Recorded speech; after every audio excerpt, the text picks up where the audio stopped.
Constraint-based sketching, perpendicular.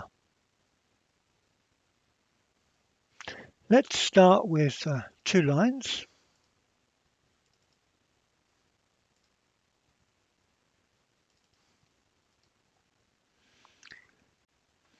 Select perpendicular constraint.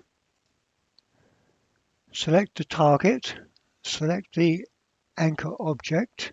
And now these 2 objects are perpendicular. I just want to show you a subtle variation on the application of perpendicular constraint.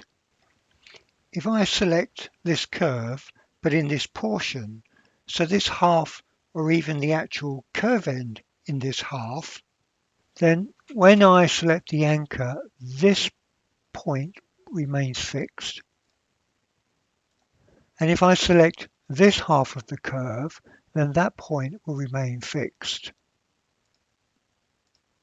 It's just a small subtle variation on where you select the curve. Continuing on, I can now select drag. Same with this, they're fully unconstrained apart from their being perpendicular to one another. Another way with automatic constraints created would be to start the line from a curve somewhere on it, come away, and as you can see with the helper graphics, providing this is set in options, sketch helper graphics will show you when it's perpendicular. It will also give you a size to change to whatever you want. And now we have 2 constraints, one perpendicular and one is a coincident constraint. Now it's a coincident constraint. I can of course move it off and it still is coincident. If I select an end and move, all I'm going to be doing is actually translating that particular curve. I can't rotate with that. Adding another line, this time I'm going to choose the start point to be the end point of a curve. I can still get my helper graphics for 90, still get my size input. Let's do 15 this time.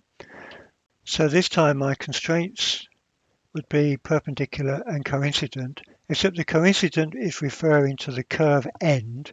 So this particular curve will not separate. It will drag the other curve with it.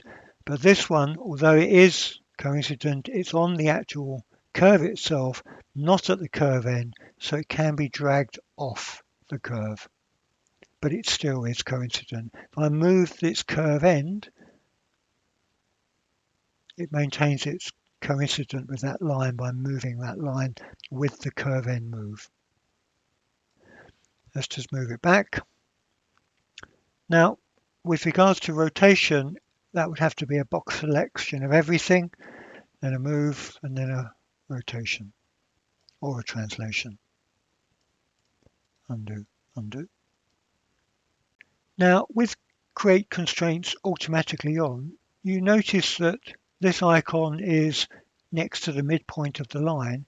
If I grab the end of it, then just by cursor proximity to the other curve end, it moves from the middle to the end and it's now showing a connection.